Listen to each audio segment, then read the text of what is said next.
Assalamu alaikum ya talib. Bienvenue à toi, cher étudiant, chère étudiante, pour la présentation d'un nouveau livre autour de l'islam de France. Aujourd'hui, nous sommes avec le livre de Thomas Deltombe, L'islam imaginaire, la construction médiatique de l'islamophobie en France de 1975 à 2005. Alors, vous allez sûrement vous y attendre, mais c'est un livre effectivement, comme j'ai l'habitude de le dire, extrêmement passionnant sur la création, également sur l'évolution de la perception de l'islam en France principalement. Alors une vision qui est créée par les médias.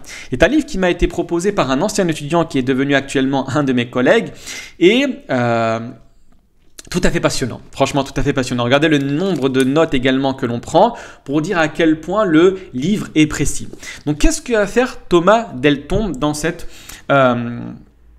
ouvrage? Alors, il faut savoir qu'il est journaliste.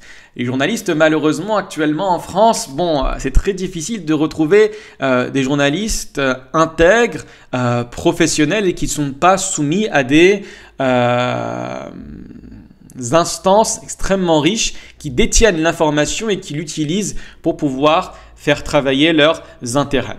Et donc, qu'est-ce que va faire Thomas Deltombe? Tout simplement, il va décortiquer les manipulations, mais également les dérapages des médias concernant l'islam en France et qui vont tenter de créer le problème musulman.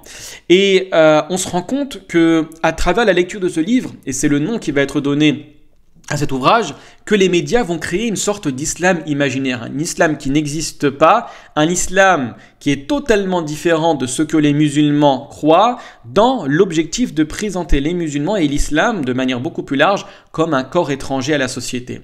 On va constamment utiliser des termes qui restent dans la langue arabe, on va constamment apporter des témoignages de personnes qui arrivent de pays majoritairement musulmans pour dire in fine que l'islam est une problématique extérieure, une réalité exogène à la nation et donc on peut considérer cette religion, mais également les partisans de cette religion comme un défouloir. Un défouloir pourquoi ? Pour pallier à nos frustrations de décadence et de déclassement. Alors, ce livre, vous allez voir qu'il se présente sous un aspect chronologique et donc ils vont être analysés de manière bien évidemment chronologique, mais des principales polémiques médiatiques. On va commencer tout d'abord par la question de la révolution islamique iranienne de 79. Bien évidemment, l'auteur va parler de la polémique liée au voile, qui a commencé dans les années 80, et principalement avec l'incident de Creil en 89, également les versets sataniques et la fatwa qui a été émise contre Salman Rushdie, également bien évidemment des attentats de 2001 à New York et la question de l'interdiction du voile pendant la présidence de Jacques Chirac de 2004.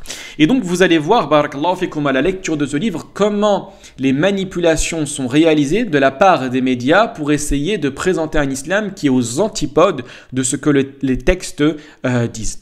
Alors j'ai envie de vous lire un petit passage très rapidement de ce livre-là et vous allez voir que c'est constamment présent. C'est-à-dire qu'on tente simplement d'analyser. Vous avez la réalité, une réalité proposée par les médias et ensuite l'auteur, mais également il va se céder bien évidemment d'autres citations, va venir et va analyser profondément la réalité de ce qui est dit. Regardez bien. Bismillah.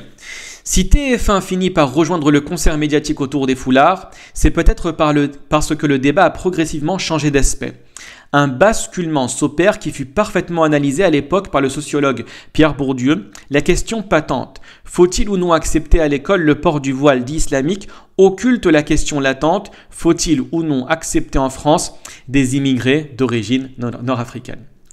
Très bien, écoutez, j'espère véritablement que vous allez lire ce livre, barakallahu fikoum, et vous allez en apprendre beaucoup sur les manières dont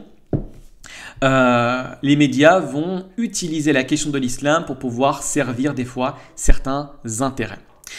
Barakallahu fikoum pour votre écoute. Wassalamu alaikum wa rahmatullahi wa barakatuh.